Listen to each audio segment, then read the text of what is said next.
O Evangelho Adventista, as implicações das genealogias de Jesus. Eu sou Ezequiel Gomes, você está no canal Vem Senhor Jesus e hoje eu vos convido a pensar um pouco sobre o Evangelho.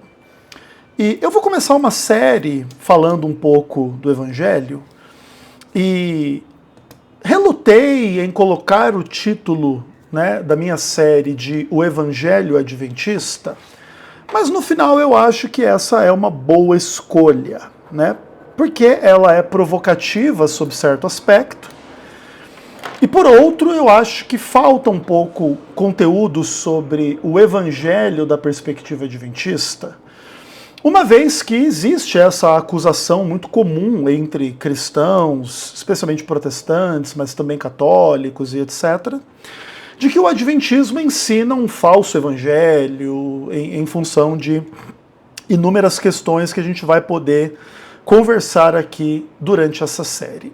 Ao mesmo tempo, eu não sei se essa série vai ser extensa ou não, pode ser que ela seja curta, 3, 4, 5 vídeos, pode ser que ela se torne uma série extensa de dezenas ou centenas de vídeos, tá? Eu não tenho nenhum plano a esse respeito. Mas eu fiquei com vontade já há algum tempo de fazer algo a respeito do Evangelho. E como eu sou adventista e aqui no canal o que a gente faz é teologia de uma perspectiva adventista, então eu acho de bom tom a gente colocar as coisas desta forma e eu vou explicar para vocês um pouco a respeito da percepção adventista sobre o Evangelho. E para vídeo introdutório, eu escolhi o tema das genealogias de Jesus, especialmente em Mateus e em Lucas, mas também vamos falar um pouco sobre Marcos e João, ainda que a perspectiva de Marcos e João seja curiosa, resumida, e aponte em direções um pouco diferentes, das preocupações no Evangelho de Mateus e de Lucas. Então eu vou começar com Marcos, vou para Mateus, vou para Lucas e depois para João. E a gente vai entender um pouco das implicações das genealogias de Jesus para a compreensão adventista do Evangelho, ok? Então vamos lá, vamos começar com Marcos capítulo 1, verso 1. Inclusive se diz no universo dos estudos bíblicos que provavelmente o Evangelho de Marcos foi o primeiro evangelho a ser registrado de forma escrita, a despeito da discussão da famosa fonte Q, que seria talvez aí uma coleção por escrito dos ditos de Jesus ou de alguns ditos e etc., que poderia ter servido como material base para a confecção do Evangelho de Marcos, Mateus e Lucas, o que poderia, inclusive, explicar um pouco das semelhanças entre os tais evangelhos sinóticos. Mas o que eu vou fazer aqui não é tanto dar aula sobre as discussões polêmicas, críticas e acadêmicas a respeito do Evangelho e supostas contradições, e o que Jesus disse ou não disse, o Jesus histórico, o Jesus da fé, e o que na história dos Evangelhos é realmente história e o que é mito e lenda. Tem um monte de discussões a esse respeito. A gente não vai se aprofundar nessas discussões aqui, o que a gente está fazendo aqui é uma discussão crente, não crítica da Bíblia ou dos Evangelhos, mas de uma perspectiva adventista. Então aqui em Marcos capítulo 1, verso 1, se diz assim: princípio do Evangelho de Jesus Cristo, Filho de Deus. Muito interessante assim a forma de Marcos abordar esta questão.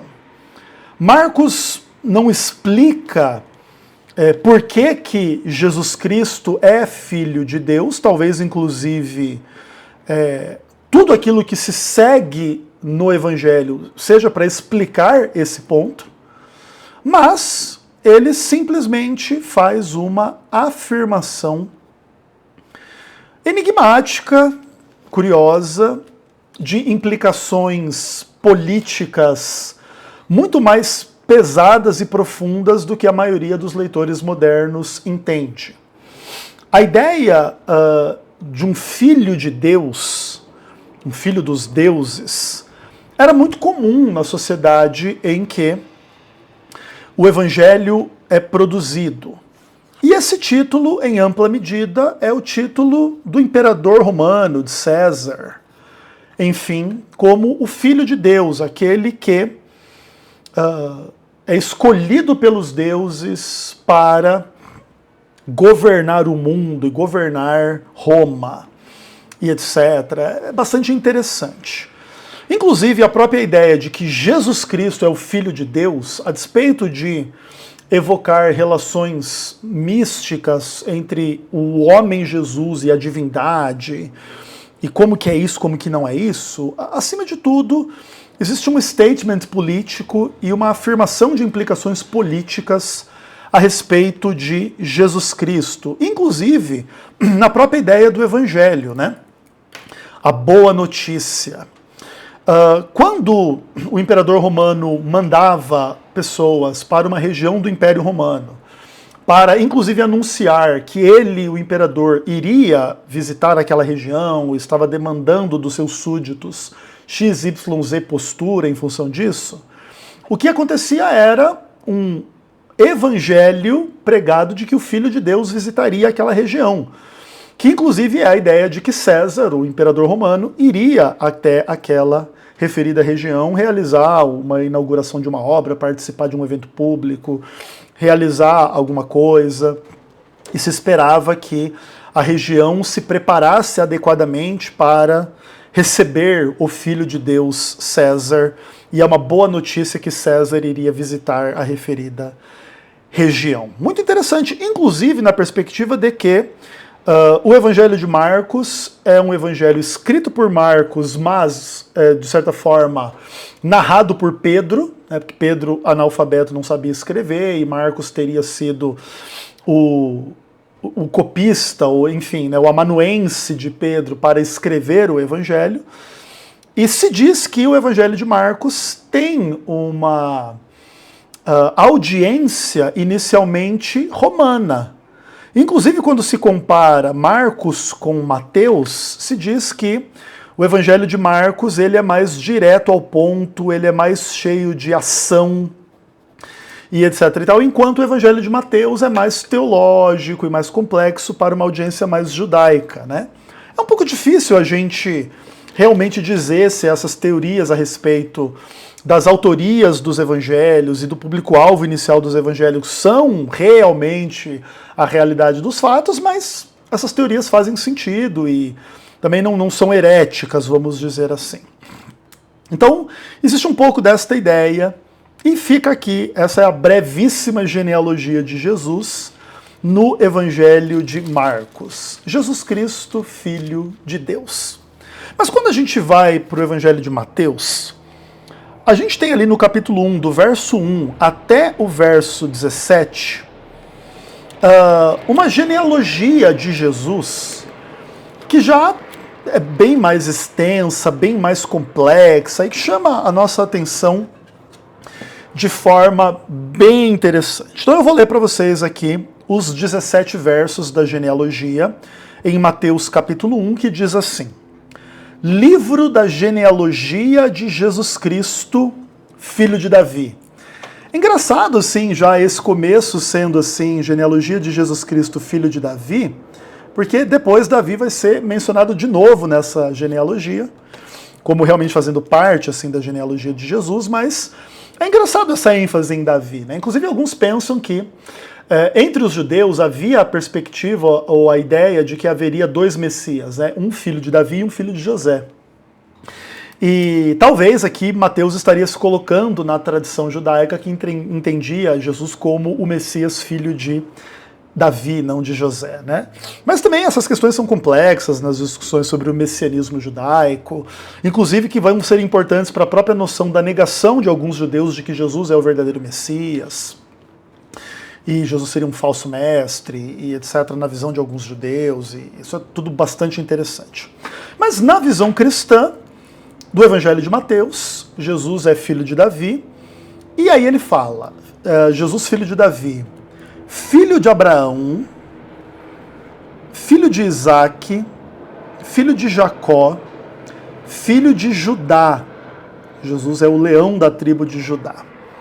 E aí ele fala, Judá gerou Tamar, aliás, Judá gerou de Tamar a Pérez e a Zera, Zera gerou a Esrom, Esrom a Arão, Arão gerou a Aminadab, Aminadab a Naasson, Naasson a Salmão, Salmão gerou de Raabe a Boaz, este de Rute gerou a Obed, Obed a Jessé, Jessé gerou ao rei Davi, e o rei Davi a Salomão, da que fora mulher de Urias, Batseba. Salomão gerou a Roboão, Roboão a Abias, Abias a Asa, Asa a Josafá, Josafá a Jorão, Jorão a Uzias, Uzias a Jotão, Jotão a Acás, Acás a Ezequias, Ezequias a Manassés, Manassés a Amon, Amon a Josias, Josias gerou a Jeconias e seus irmãos no tempo do exílio da Babilônia. Depois do exílio da Babilônia, Jeconias gerou a Salatiel, Salatiel a Zorobabel, Zorobabel gerou a Abiúde, Abiúde a Eliaquim, Eliaquim a Azor, Azor gerou a Sadoc, Sadoc a Aquim, Aquim a Eliúde, Eliúde a Eleazar, Eleazar a Matã, Matã a Jacó, e Jacó gerou a José, marido de Maria, da qual nasceu Jesus, que se chama Cristo. De sorte que de todas as gerações, desde Abraão até Davi, são 14, desde Davi até o exílio da Babilônia, 14, e desde o exílio da Babilônia até Cristo, 14. Existem muitos estudos a respeito de genealogias bíblicas, inclusive depois a gente vai ver que a genealogia lá em Lucas capítulo 3 é diferente dessa, mas a gente também não vai entrar em discussões polêmicas a esse respeito, e críticas muito menos. Mas o fato é que aqui, diferentemente do que se fala lá no Evangelho de Marcos, Jesus, filho de Deus, e acabou a discussão, aqui Jesus Cristo ele tem um pedigree humano que remonta a história de alguns personagens bastante interessantes. Abraão, Isaac, Jacó, Judá, Davi, Salomão. E, dentre outros, vários outros personagens importantes, cujas implicações da própria genealogia de Jesus já se tornam, assim, profundamente interessantes em relação à condição judaica de Jesus Cristo. Enquanto lá no Evangelho de Marcos existe uma relação com a divindade de implicações jurídicas e políticas bem importantes na sociedade da época em que o Evangelho foi escrito e etc., aqui o que existe é uma noção realmente judaica. Isso é profundamente curioso a respeito de Jesus. Só se entende quem realmente Jesus é, especialmente de um ponto de vista humano, quando se entende quem é Abraão, Isaac, Jacó e Judá. E depois lá no meio... Opa, caiu minha caneta aqui. E depois lá no meio dessa história toda, até chegar no rei Davi e Salomão, e aí vai passar para frente, etc. Então, Jesus, descendente de Abraão, Jesus, filho de Davi, profundamente judaico, sem compreender essa história destas pessoas, e etc, e etc, etc, não se entende o contexto no qual Jesus vem à existência na sua encarnação. O que, inclusive, já torna o Evangelho, no primeiro momento da existência de Jesus, um chamado ao estudo do que se convencionou chamar na igreja cristã de o Antigo Testamento, ok? Então aqui está lá na minha Bíblia o Antigo Testamento, de Gênesis até Malaquias, no caso do cânon cristão. É muito curioso, é muito interessante esse fato. A identidade de Jesus já pressupõe toda a história do Antigo Testamento, nesse caso específico, com foco importante em Abraão e foco importante em Davi, na genealogia de Jesus em Mateus. Ok, vamos deixar por enquanto esta informação como está.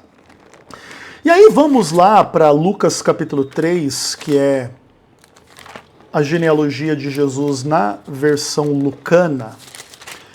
E aqui do verso 23 até o verso 38, Lucas vai falar da genealogia de Jesus. A primeira diferença curiosa a respeito dessa genealogia em relação à genealogia lá em Mateus é a ordem inversa, né?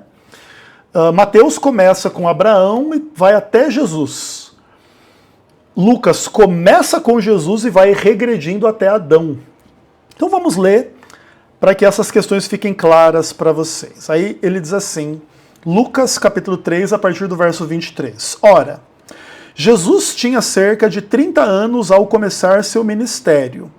Era como se cuidava filho de José, filho de Eli. Eli, filho de Matate, Matate, filho de Levi, Levi de Melqui, este filho de Janai, filho de José. José, filho de Matatias, filho de Amós, Amós, filho de Naum. Este filho de Esli, filho de Nagai, Nagai, filho de Maate, Maate, filho de Matatias, Matatias, filho de Semei. Este filho de José, filho de Jodá, Jodá, filho de Joanã, Joanã, filho de Reza, Reza, filho de Zorobabel, este de Salatiel, filho de Neri, Neri, filho de Melqui, Melqui, filho de Adi, Adi, filho de Cozã, este de Elmadã, filho de Er, filho de Josué, Josué de Eliezer, Eliezer, filho de Jorim, este de Matate, filho de Levi, Levi, filho de Simeão, Simeão, filho de Judá, Judá, filho de José, este de Jonã, filho de Eliaquim, Eliaquim, filho de Meleá, Meleá, filho de Mená, Mená, filho de Matatá, e filho de Natã, filho de Davi, Davi, filho de Jessé, Jessé, filho de Obed, Obed, filho de Boaz, este de Salá, filho de Naasson, Naasson, filho de Aminadab, Aminadab, filho de Admin, Admin, filho de Arni, Arni, filho de Esrom, Esrom, filho de Pérez, filho de Judá, Judá, filho de Jacó,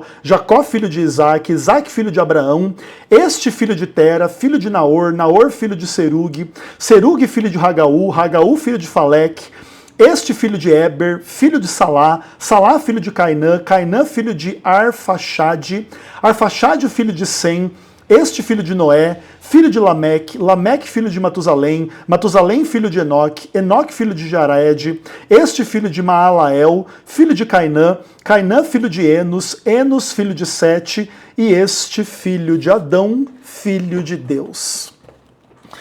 É muito interessante, né, a genealogia lucana de Jesus. Existem algumas diferenças em relação à genealogia de Jesus em Mateus. Alguns, inclusive, pensam que depois de Davi vai haver uma separação na percepção da genealogia de Jesus por parte de Lucas e por parte de Mateus. E aí, provavelmente, Mateus teria se inspirado numa genealogia do reino, né, nesse aspecto, assim. Por isso ele coloca a genealogia de Jesus saindo de Salomão. E Lucas vai para o outro lado, que seria a genealogia mais real, focada por um outro lado, um outro filho de Davi, né? Eu esqueci o nome dele aqui agora, mas eu tinha anotado. O filho desta pessoa de Davi, que não seria Salomão, seria Natã, né? E aí também alguns pensam que essas diferenças possam ter que ver com o fato de que tanto José quanto Maria eram da tribo de Judá. Então, talvez, se você levasse a genealogia pelo lado de Maria, seria de uma forma, pelo lado de José, de outro. Ainda que o Evangelho de Lucas aqui, ele fala assim, né, que Jesus, ele tinha 30 anos, começou com o ministério, e como se cuidava, era filho de José. Inclusive, para querer, talvez, até questionar um pouco, realmente, se ele era filho de José, né? Não no aspecto de denegrir Maria como uma adúltera, mas de pensar na origem divina de Jesus. e etc, e etc, e etc. Mas dependendo de como você conta essa história, se você conta pelo lado de Maria ou pelo lado de José, pode ser que essa genealogia seja entendida de uma forma um pouco diferente. Aí são estudos bem interessantes assim que existem sobre estas questões. E uma outra coisa interessante é que alguns desses personagens no Evangelho de Lucas e de Mateus não têm referência na Bíblia, outros têm. E é interessante que, nesse caso, se diz que a audiência de Lucas no seu evangelho era mais universal, inclusive, talvez com foco em gregos ou pessoas de fala grega, tá?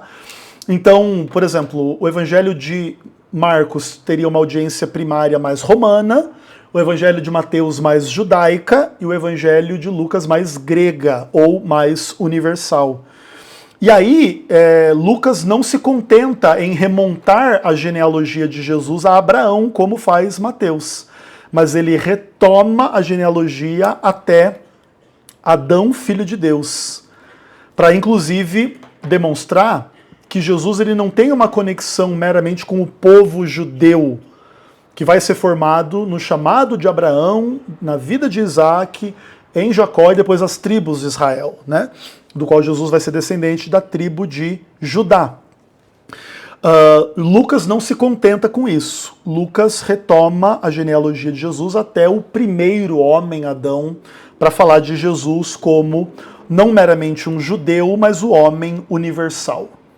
E aqui nós já temos duas questões interessantes. Jesus como judeu e Jesus como homem universal. Isso aqui vai ter bastante implicações para as questões do Evangelho, inclusive a respeito da relação entre judeus e gentios, depois o apóstolo Paulo, e etc, e etc, e etc. E tudo isso começa um pouco exatamente com essa dualidade da história de Jesus como homem universal e como homem judaico.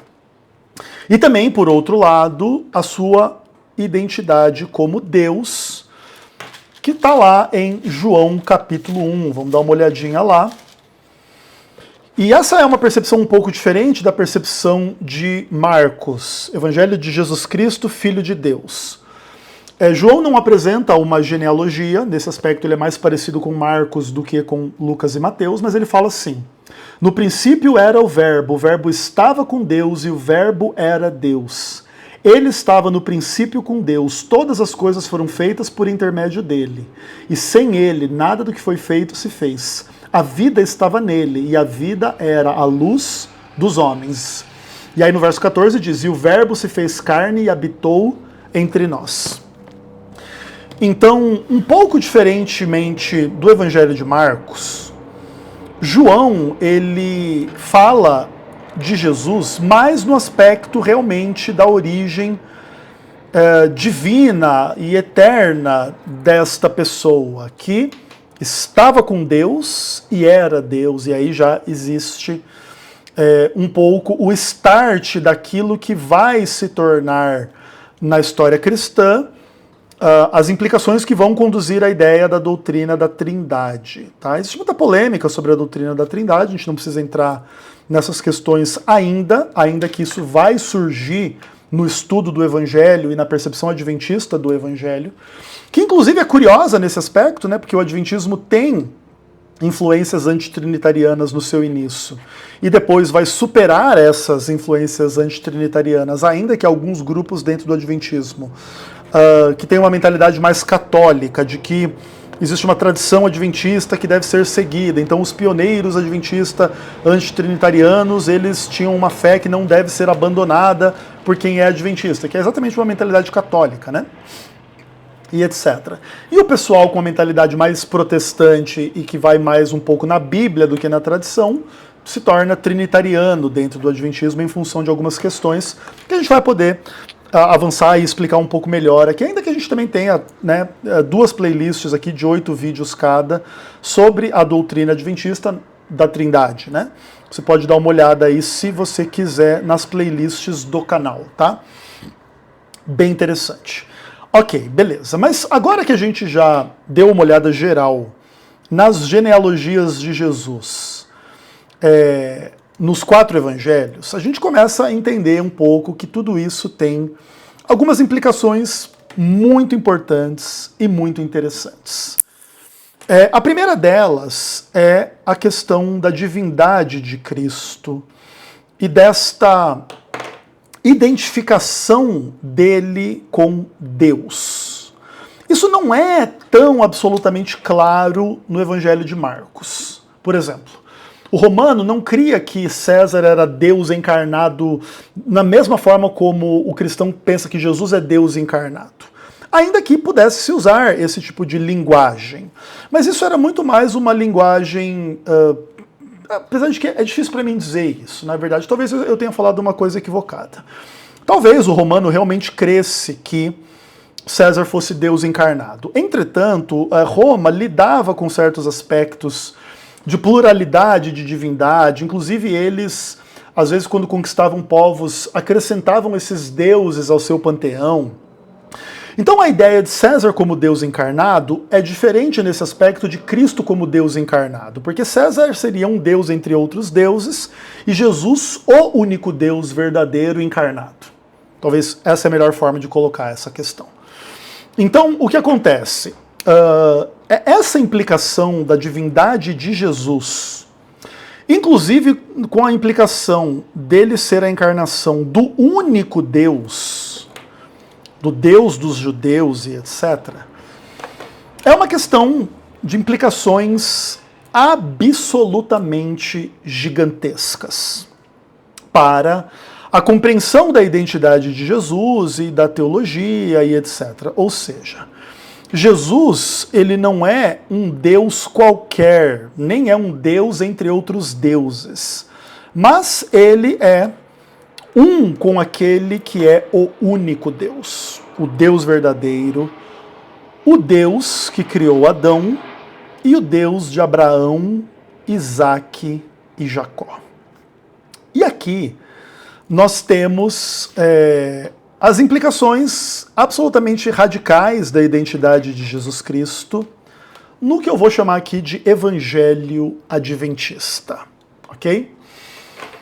A humanidade de Jesus conectada a Adão e aqueles que vêm depois dele, dentro dessas genealogias todas, passando por Noé, passando por Enoque, Matusalém, chegando lá em Abraão, Isaque, Jacó, Judá, Davi, e etc, e etc, e etc, conectam Jesus Cristo tanto à humanidade de forma geral, quanto aos judeus de forma particular.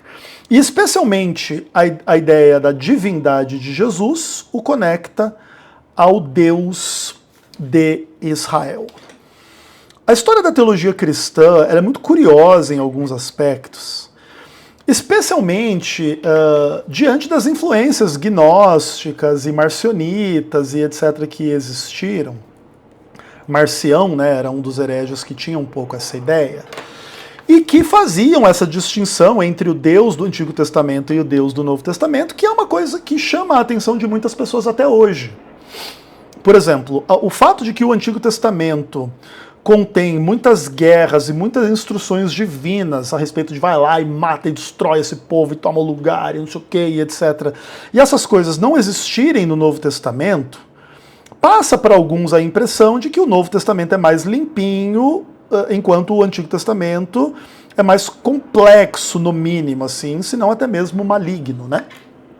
E, inclusive, existem pessoas que se consideram cristãs e que consideram o Deus de Israel um demiurgo demoníaco, um diabo, um demônio, e o pai de Jesus Cristo seria um Deus completamente diferente do Deus do Antigo Testamento, e etc, e etc, e etc. Mas a gente vai perceber, à medida em que a gente, inclusive, avança no estudo dos evangelhos, para além das genealogias e etc., que a visão de Jesus e dos seus seguidores a respeito do que se chama de Antigo Testamento estava na conta de Antigo Testamento ser a palavra de Deus, a Escritura, o que já pressupõe, inclusive, conceito de que naquela própria época já era possível distinguir materiais supostamente inspirados por Deus versus uma literatura mais comum,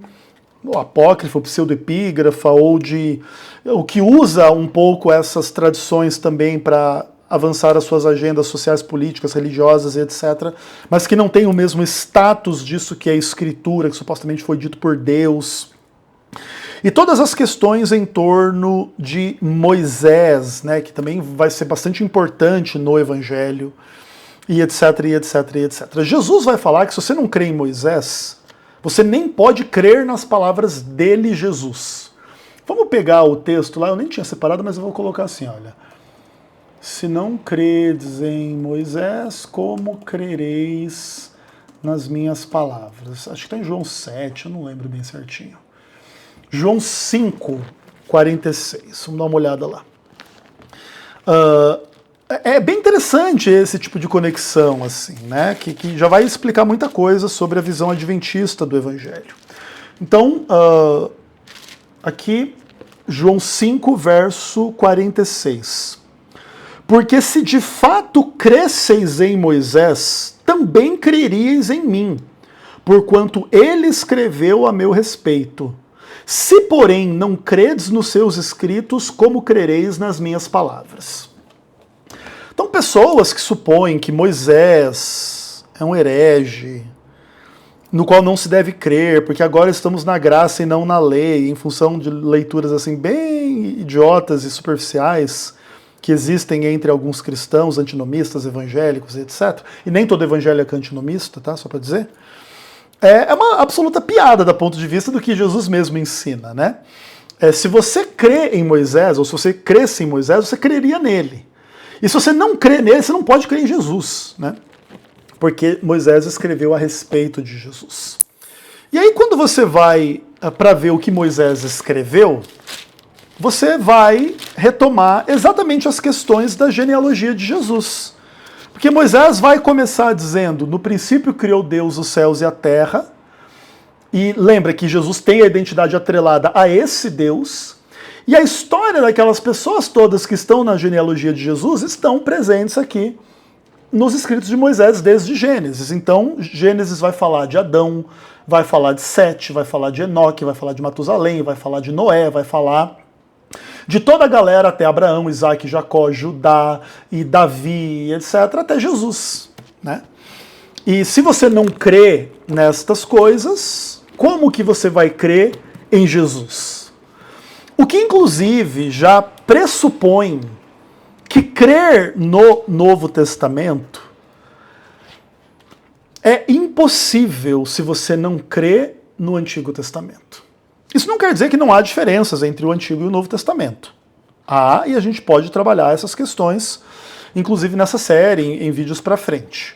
Mas o fato é que não pode-se negar o Antigo Testamento caso se suponha crer no Novo Testamento. Aí, o que permanece, o que não permanece do Antigo Testamento no Novo Testamento é uma discussão gigantesca. Mas não se pode negar algo da palavra de Deus no Antigo Testamento em nome do apelo ao Novo Testamento. O que, inclusive, já desmonta muitos argumentos evangélicos contra o adventismo, inclusive quando evangélicos, e não só, mas grandemente a maior parte evangélicos, acusam o adventismo de crer num falso evangelho. Uma das razões desta acusação tem que ver com apelo adventista a aspectos presentes no Antigo Testamento de forma bastante clara e que, na mentalidade destes cristãos, deveria ser negada e abandonada pelo fato dessas questões pertencerem ao Antigo Testamento e não ao Novo. E logo, tipo assim, no absoluto início do Novo Testamento, Marcos 1, Mateus 1, João 1 e Lucas 3, esta convicção cristã, ela já se demonstra herética, equivocada, superficial, enganosa e enganada, E isso é bastante importante. Isso também não quer dizer que a relação entre o Antigo e o Novo Testamento sejam simples.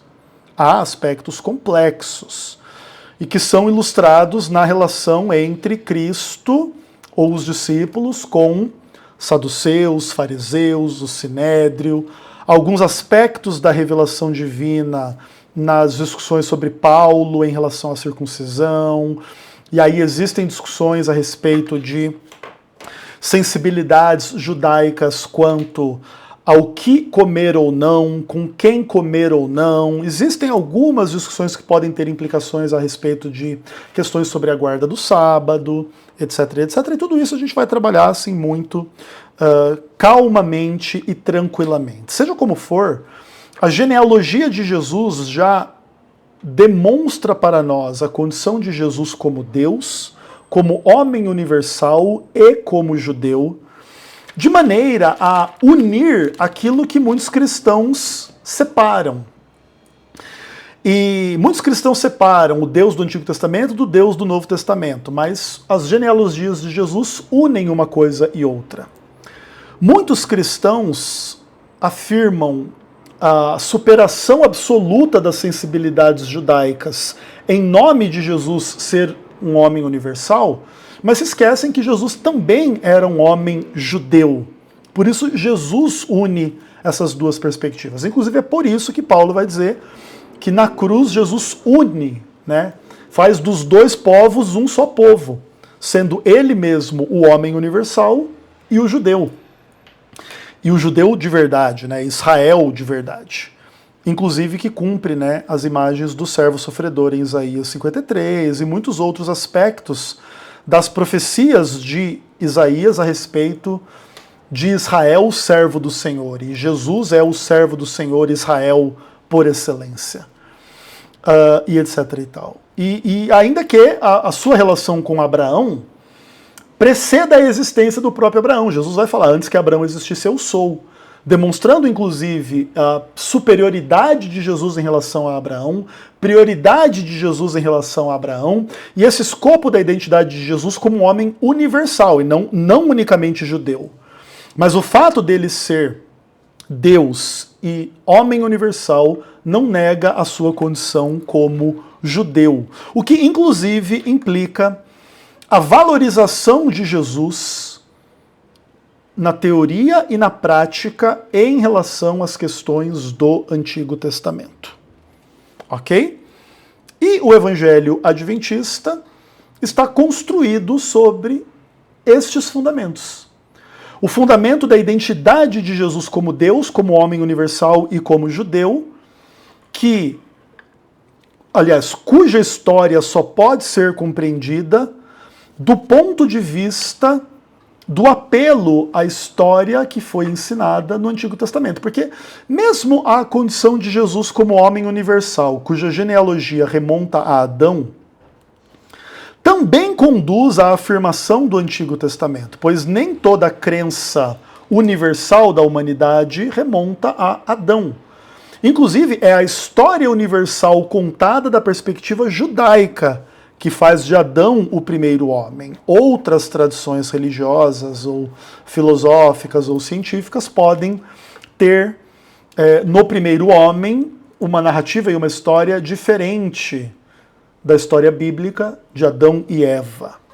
Inclusive, então, na condição universal da identidade de Jesus, esta condição está filtrada pela leitura do Antigo Testamento. Então, o Novo Testamento já é um chamado ao estudo do Antigo Testamento e a valorização do Antigo Testamento como revelação divina e palavra de Deus, da qual, inclusive, Jesus é fonte e objeto. Inclusive, depois, lá no final, no caminho para Emaús, lá em Lucas, capítulo 23, ou 24, não lembro, Jesus vai falar para eles lá tudo que da Escritura se depreendia a respeito dele, Jesus. E Jesus como Deus, lembra, sem ele nada do que foi feito se fez. Ele também é 24, Lucas 24, caminho para Emaús. Então o que acontece?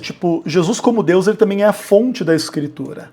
E ele inspirou as pessoas a escreverem a respeito dele, como Deus e como homem, como sacrifício, como redentor, como salvador, como senhor, como advogado, como juiz, e etc, e etc, e etc, de maneira que o Novo Testamento ilumina o Antigo e o Antigo ilumina o Novo.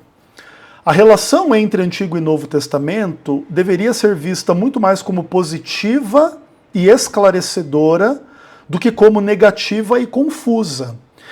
E isso não quer dizer que não há aspectos complexos dessa interação, mas a interação deveria ser vista pela maioria dos cristãos mais como positiva e esclarecedora do que como negativa e confusa.